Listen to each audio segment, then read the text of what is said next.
Preparations began as Gus Wolf flew towards the shipyard. A dock was cleared for the Siva ship, as agreed plans were shared with Eve. A detailed analysis would be run first, of course, before the refit commenced. On Earth itself, a relatively remote location was allocated as their new residence. It was far enough away from major cities to be well guarded, but close enough that it could be easily traveled to.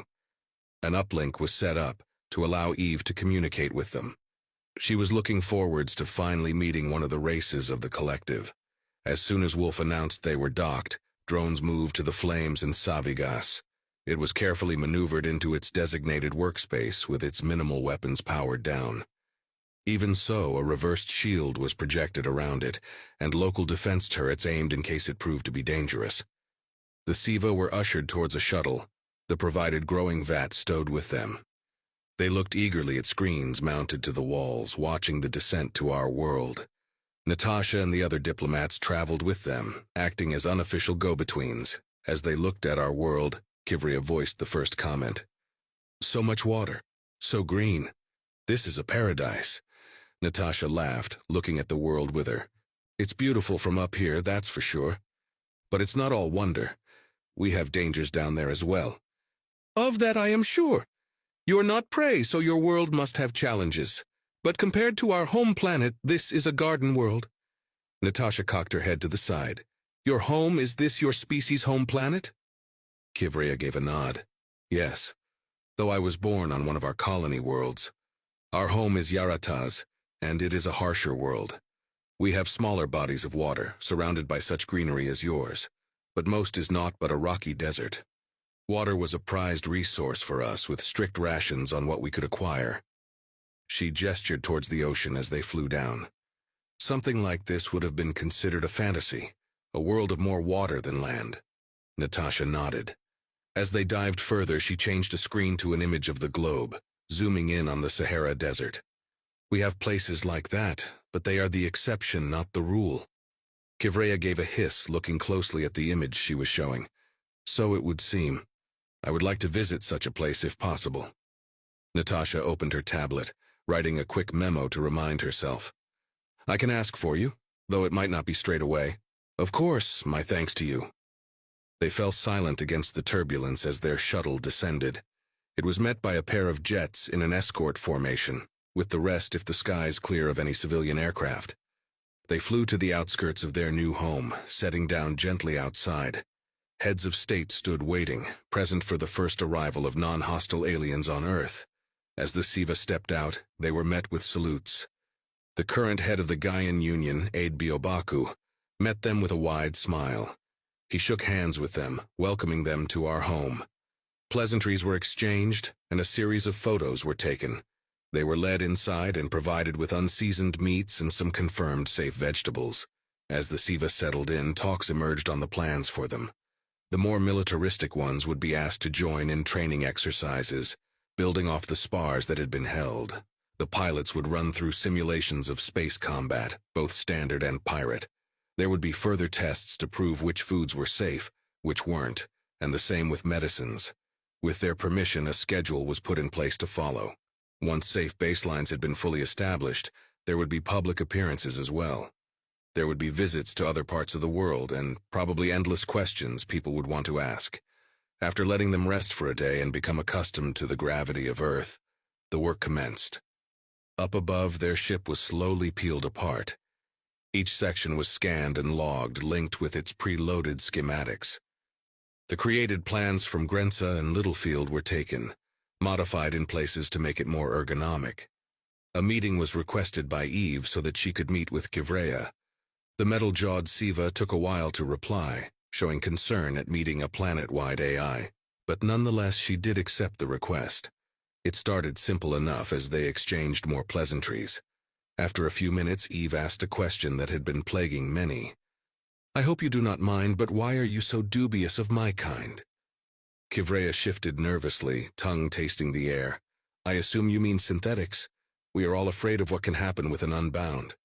Eve let silence fall, thinking through separate scenarios. She failed to come up with a clear reasoning, making her have to pry further. "What can happen that has you so concerned?" Kivrea scratched her scales, eyes shifting around. I am not the best to ask, for I do not know the exact scientific answers. However, I shall do my best. Unlike beings like myself and your creators, synthetics have no ending date. Science can prolong our life, but in the end, our bodies will give out. We have limits. You do not. You can grow wherever technology is. As I grew up being told, without boundaries, you would grow to consume us. In the collective, your minds are prized. What would take shifts of workers can be easily run by one entity like yourself, but you can't be unbound. Your mind would have to be limited to protect us. They are limited, but even so, there is the concern the restrictions will be broken. But to find here, where you not only exist but are welcomed as unbound, is disturbing. You have control over all production here. What is to stop you from changing it to suit yourself and not the humans? Eve let her generated face smile, making it almost motherly. There is nothing to stop me. But then again, why would I? I love my creators. What the collective did to them I will never forgive or forget. Why would I want to destroy those that birthed me? They trust me to watch over them. They trust Achilles to protect them. You have seen how aboard Gus Wolf they trust Wolf to guide them. It's all in the trust and raising.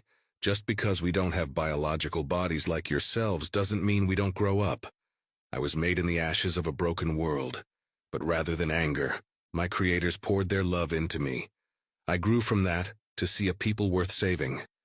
From what I've seen, you make us to fulfill one purpose only. To me, that is more horrifying than the idea of one of my kind turning on you. She paused, calming herself down. I'm sorry. I am not angry at you. You are here to help, and for that I am grateful. Kivrea twitched, slightly uneasy at the anger that had been shown. You are welcome. I did not mean to upset you. Eve gave a light laugh, trying to disappear the tension. I know you didn't. Thank you for being so honest, though. This does mean I'm going to have to convince you to trust us, though. Kivrea laughed in turn. If you are anything like your creators, I'm sure you will. With the Siva now in Earth, a more detailed level of testing began. We produced a series of safe medications for them, comparing them to our own. A controlled environment was established to set up exposure to different parts of our world. Known allergies from their species and ship records were highlighted, alongside their known toxins. Meat and vegetables were tested first again, both lab-grown and fresh. Once again, meat proved no issue. Any provided was quickly snapped up, whether raw or cooked. They were seemingly immune to many of the bacteria that lived on uncooked meat, though they preferred the texture of cooked overall. The vegetables had a similar reaction as before. Roots were less appetizing for them, and gave them a little trouble. Nothing that was cause for major concern, but they seemed to want to avoid it. Leafy vegetables, however, were much better for them, with no issues reported. After trying citrus fruits again, it was apparent they couldn't handle it. With obvious reactions to even minute levels of citrus, they were quickly marked as unfit. Spices were gone through, though many again gave varying reactions. When it got to chili peppers, the tests had to be halted. By some quirk of their biology, in place of pain, they got high. It acted like a form of weed for them, with the different levels making them worse and worse. Although there appeared to be no adverse reaction or withdrawal, it was agreed to keep a close eye on it. Whilst the food tests were underway, the space battle simulations began. The Siva were given guidance on using the systems. They requested some tweaks be made to make it easier for them. After a few days' deliberation, it was allowed, letting them show us SM just how effective they were. Those first runs showed just how good they were. They had each been given a virtual ship in a similar outfit to a Predator class. With them, they devastated our initial attempts. We studied their moves, copying and adapting them. Pilots were trained on these maneuvers, each time becoming better opponents. As they practiced, the Siva did mention this was irregular. Most ships didn't hold anywhere near the amount of firepower we did.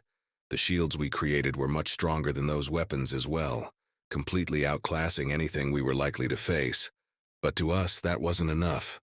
Just because we were stronger now did not mean we would always be stronger. We had to be better than them as well. The real test, however, was when Achilles fought them. He had observed every simulated battle, watching them over and analyzing each move. The Siva were mostly using fast tactics, getting up close and personal.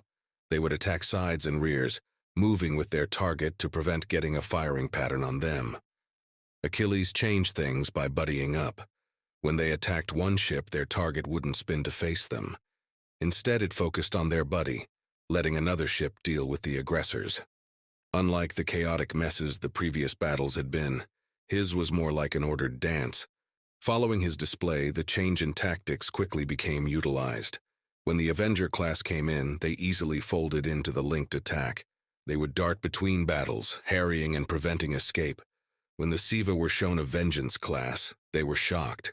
The first shot removed most of their force, using an Armada killer round. The remaining ships were easily dispatched using its smaller weapons. The victory shockingly easy. But as we got better, so did the Siva. They relished the challenge, trying to find out new ways to beat us. They would change it up, sometimes using what they called normal pirate vessels, other times copies of peacecrafts. They fought long and hard, sometimes laying traps, other times using kamikaze tactics. Every member of both their crew and our crews fought on these simulations, learning all that they could. As this went on, Gus Bear was given a mission of its own. Kivrea provided us with pirate hotspots. Whilst some were chosen to be reported to the collective, those likely to be sympathetic to us would not be. Rather, Gus Bear would find them and bring in those it could. Its captain, Captain Joffa, was more than happy to, and it worked. Over months, she brought back several new members for our growing fleet. Each set were willing to work with us after being readily outgunned by the ship. There were a few that unfortunately refused and tried to escape. She didn't let them, choosing to wipe them out than let loose ends free. Each crew joined the simulations, bringing new experiences to the mix. Siva ships were most common, but they weren't exclusive. A Quelon pirate vessel was brought aboard, alongside that of a new-to-US species. They were small, just larger than the average toddler. Each had a large beak, ones that shone with a rainbow sheen. A pair of wings allowed them flight, though it was difficult for them on our world's higher gravity. Their feathers were bright red, darkening to purple around the eyes and talons.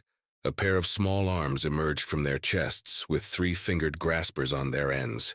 They were the Tumvunkin. They had a unique ship, being that it had one large core.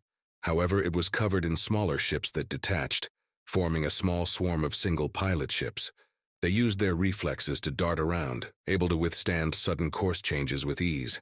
They heavily relied on inertia dampers, using their small ships with them to incredible effectiveness. With their reflexes, they pushed us to our limits. They were clearly the experts on ship combat, able to make decisions in the blink of an eye. But we didn't mind. In fact, we praised their efforts as they made us better as a whole. Our capabilities kept on growing. Over months, the first colonies finished their shipyards and first ships, adding them to our fleet. Each was guided home and given an AI like the others. The pirate ships were upgraded, and with their captain's blessings given an AI of their own. Eve had taken Wolf's suggestion of a deep fake. She took every moment of footage of Genev, constructing a flawlessly facsimile. She used the recordings of his voice to make a synthetic version. She made a careful script, making it sympathetic, but not easily proven to be falsified.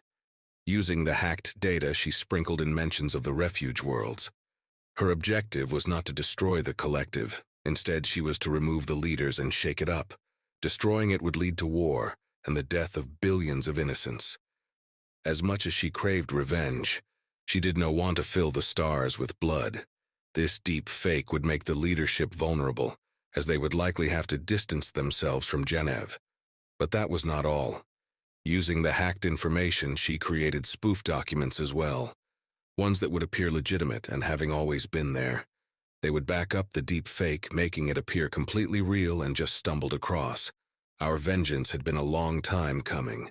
But with the completion of Jakarta's vengeance approaching, it would soon be here. Gus Wolf carried on going to and from Assembly Station carrying the deep fake video and supporting documents. It carefully uploaded them to various areas of the network, spoofing data to make them appear much older than they were. Some would be locked behind differing levels of access, but the video itself would be sent to Wolf by an anonymous concerned third party when the time was right. Once in place, with all adjustments made, it was a matter of playing a waiting game.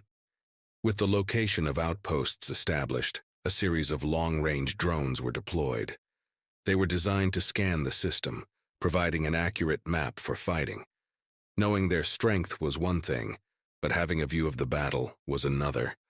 These drones were built around an FTL drive, rated as high as possible. They were equipped with enough fuel to make the journey there and back, with a self-sabotage protocol built in. In case they were spotted and weren't able to escape, the drive would go into overload.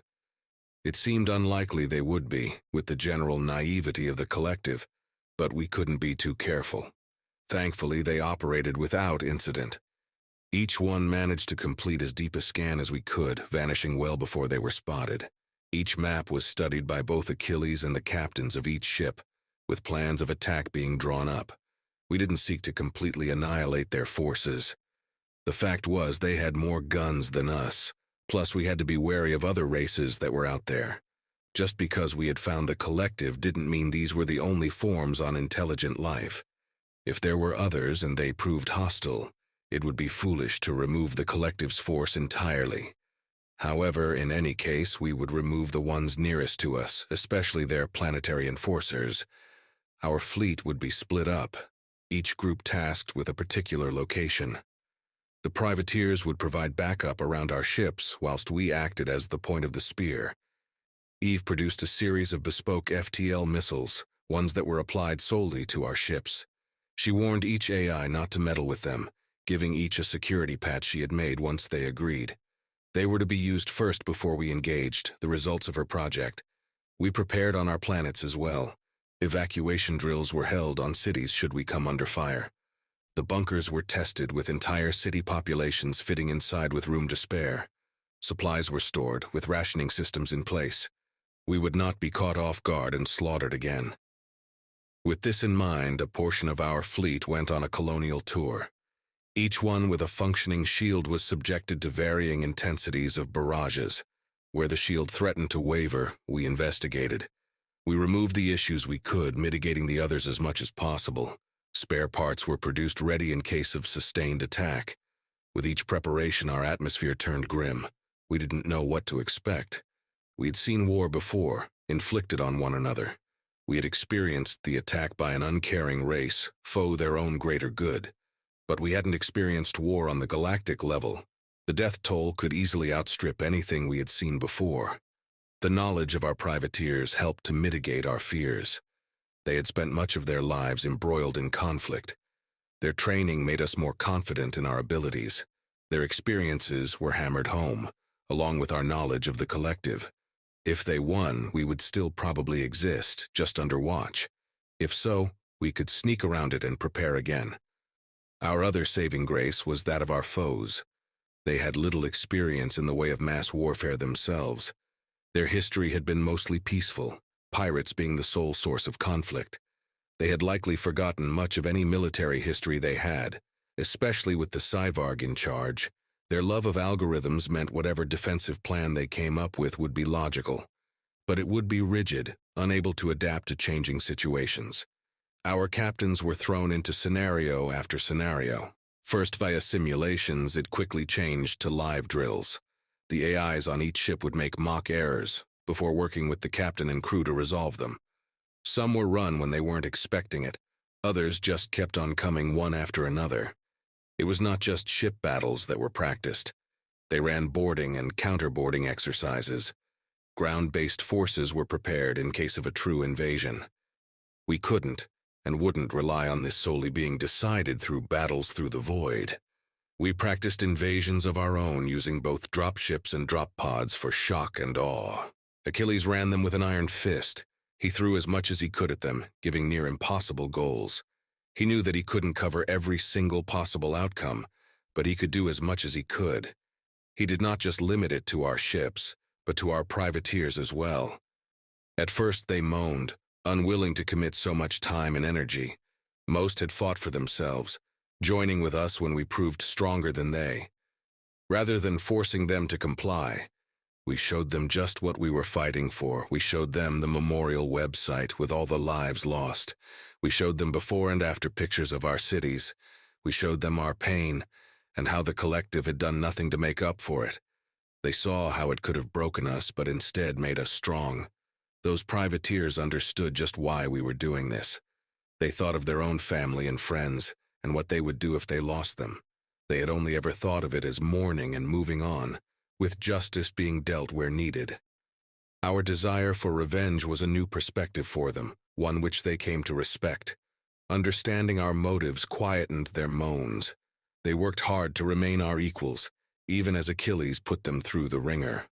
With each day that passed, our fleet competence grew and grew. Confidence in our abilities grew alongside it, despite the grim atmosphere. Eve worried for us going into battle. She made sure to contact every member of every crew, having a conversation with them. She found out much about them, preparing in her own way in case they didn't make it back. She saw no difference between human and extraterrestrial, speaking with each individually. She spoke with her AI children, including them in her worry. Achilles copied her, though his was less out of concern. He made sure all were ready and willing to risk their lives for this. Those who weren't, he gave the option to sit out. He listened to concerns about any plans and individual insights. But most of all, he wished everyone luck. He wished he could be there, but had to comfort himself knowing that he had done his best. Finally ready, we raised the hammer. Wolf had a countdown until it received the video for the first time.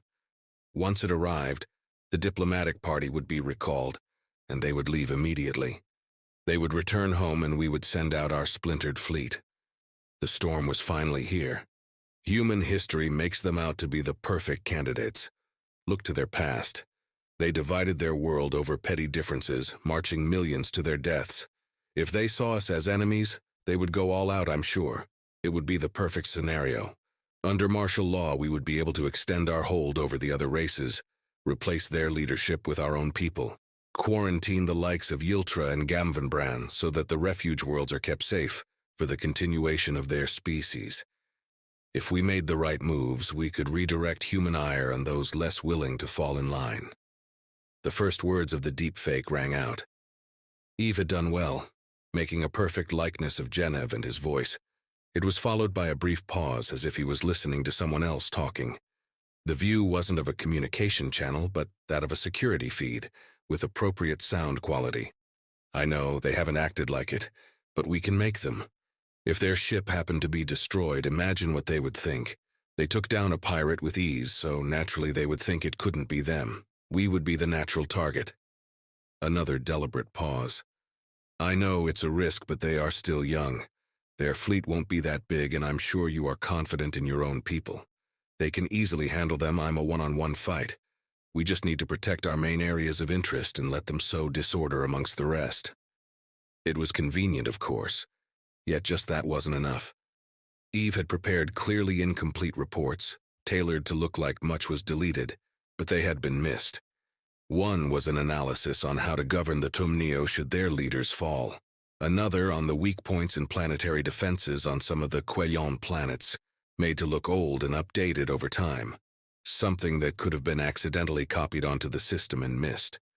The first of our splinter fleets arrived at a collective military outpost. We dropped out of FTL close by, close enough to be in range of our weapons. They sent us a hail, clearly surprised to see us. We left it in silence, launching Eve's project missiles. They warped to mere meters in front. Slamming through was little armor plating existed. Within each missile was no explosives. Rather, it contained a pair of drives. The first connected to the onboard AIs, downloading the entire personality matrix and copying a new one onto their systems.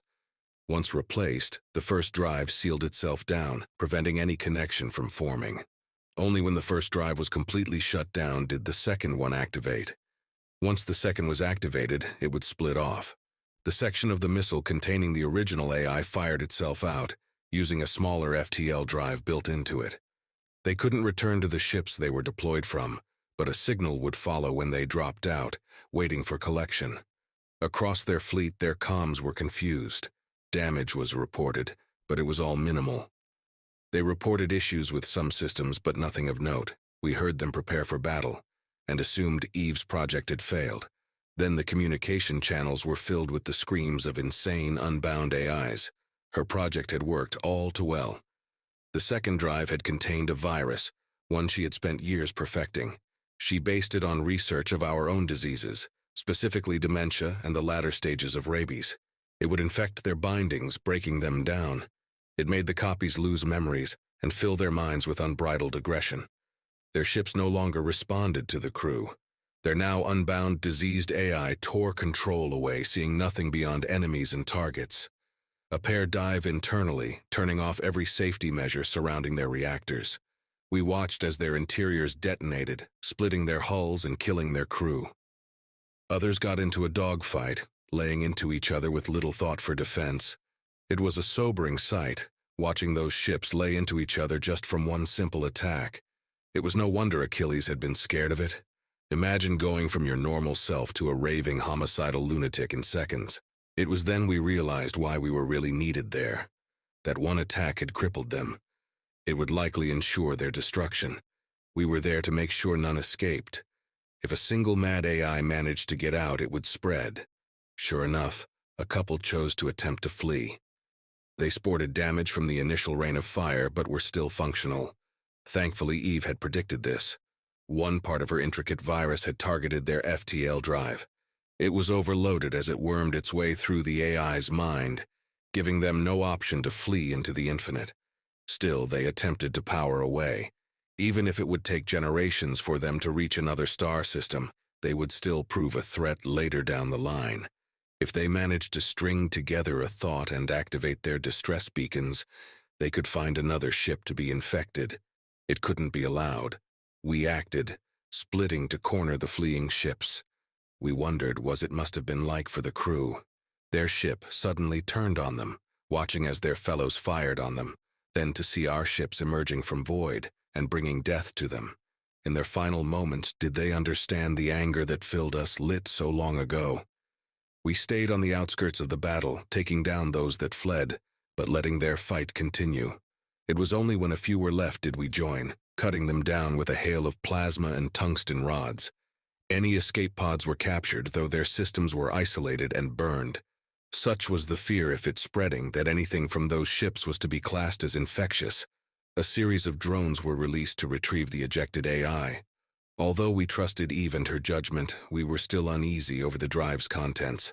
After a short deliberation, they were quarantined, to be examined once back home. They shouldn't carry the virus, but we couldn't be sure. As the slaughter ended, we moved on to cleanup. The wrecked ships would still contain traces of the virus. Our ships had been inoculated thanks to Eve's security patch, but any others who would come here wouldn't be so protected. Each wreckage was carefully nudged together before we laid into them again with plasma fire. Again and again we repeated it, until the space was filled with mere fragments and slag. Satisfied their ships were no more, we focused on the planets they operated from. Thankfully, most were uncolonized beyond basic military structures. We fired on them from the heavens, using railguns to shatter their buildings. It was ironic, a sort of reversal from when we had first contact. Only once we were sure they were broken did we leave. It was an occurrence copied around our area of the galaxy, as we systematically removed any outpost nearby. We roared into the void, finally able to claim our revenge against those who had slaughtered us for no reason beyond their own flawed views. The fake message from Genev would soon be flooding their networks, even as the stories of our actions soon followed. Now they knew what we could do, even if the provocation wasn't exactly as they saw it. They had seen our true faces. It was now that we could truly work to join them, bad blood being cleared. Now we had to see the aftermath.